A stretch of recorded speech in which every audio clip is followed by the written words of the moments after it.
उत्तर प्रदेश में 2 जगह विधानसभा और 1 सीट पर लोकसभा के उपचुनाव हो रहे हैं। सपा ने तीनों उपचुनाव को जीतने का दावा किया है। इसके जवाब में प्रदेश के उप मुख्यमंत्री केशव प्रसाद मौर्य ने कहा कि जनता एक बार फिर समाजवादी पार्टी को समाप्तवादी पार्टी बना देगी। अखिलेश यादव का अहंकार टूटेगा, उनके हवाई दावे की हवा निकल जाएगी, क्योंकि सपा का झंडा गुंडागर्दी का प्रतीक है। एक विशेष वार्ता में उप मुख्यमंत्री केशव प्रसाद मौर्य ने कहा कि सपा मुखिया अखिलेश यादव का भ्रम मैनपुरी की जनता भी तोड़ेगी। 2014 और 2019 लोकसभा चुनाव में जब मुलायम सिंह थे, बीजेपी का कोई बड़ा नेता प्रचार करने नहीं गया। इसके अलावा बसपा के गठबंधन के बावजूद वो बड़े अंतर से नहीं जीते। मैनपुरी के गरीब लोग जानते हैं कि सपा के हाथों में उनकी बर्बादी है, जबकि बीजेपी के साथ खुशहाली होगी। रघुराम शाक्य जमीनी नेता हैं। सपा का इतिहास मैनपुरी की जनता जानती है। जमीन मकान बूथों पर कब्जा इनका इतिहास रहा है। चुनाव में इनकी हार सुनिश्चित है। मैनपुरी में शिवपाल यादव का दबदबा है। उनसे निपटने के लिए बीजेपी की क्या रणनीति है?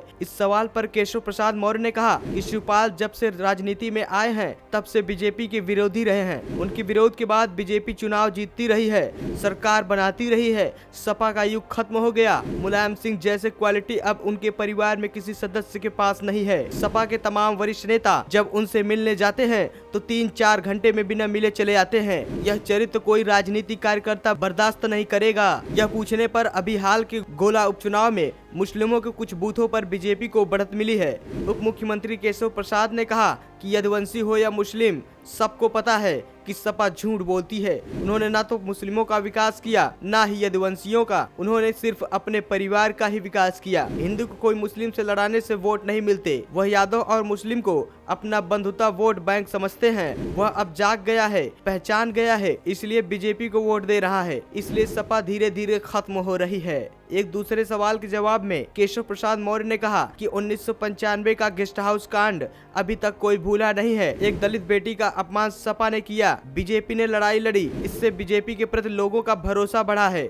बीजेपी की विजय यात्रा चल रही है। रामपुर में आजम खान का नाम वोटर लिस्ट में हटाने की मांग बीजेपी ने की। उसी तरफ सपा गठबंधन ने खतौली से विक्रम सैनी का नाम हटाने की है। इसके जवाब में केशव प्रसाद मौर्य ने कहा कि यह चुनाव आयोग का विषय है, इस पर टिप्पणी करना उचित नहीं है। Bureau report, AK news.